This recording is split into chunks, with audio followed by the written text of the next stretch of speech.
Do you all know what is the guidelines on the monitoring of airborne contaminant for chemical hazardous to health? Well, as for today's video, we are going to explain it based on OSHA 1994 Code of Guidelines.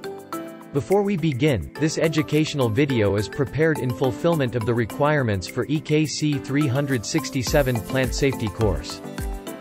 Here are the contents of the guidelines.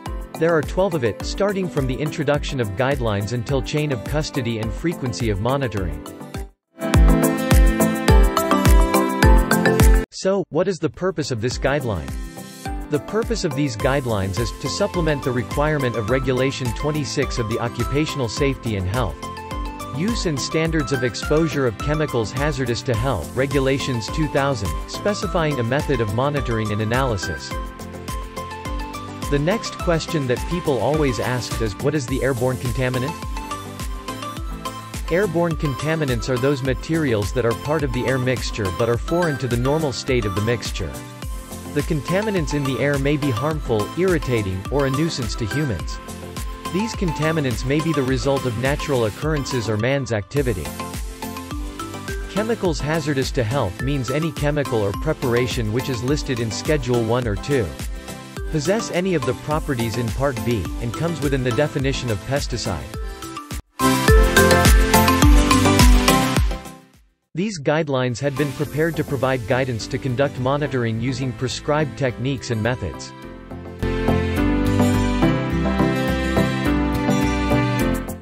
Why do we need to monitor exposure? For ensuring the maintenance of adequate control of the exposure of employees to chemicals hazardous to health. The employers shall ensure that the exposures of chemicals hazardous to health is monitored in accordance with an approved method of monitoring and analysis. And who should apply for this monitoring?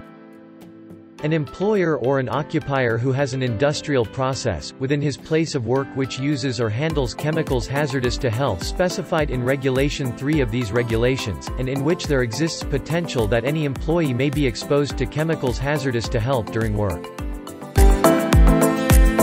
Who will be doing the monitoring? A hygiene technician shall conduct the monitoring of exposure unless the monitoring is confined to checking the presence of toxic or flammable gases and the level of oxygen in a confined space before entry. A hygiene technician means an employee or any other person appointed by the employer and registered with the Director General to carry chemicals exposure monitoring or to carry out any inspection, examination or test.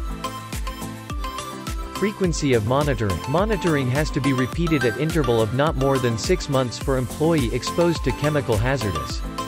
That's all for the guidelines. Thank you for watching.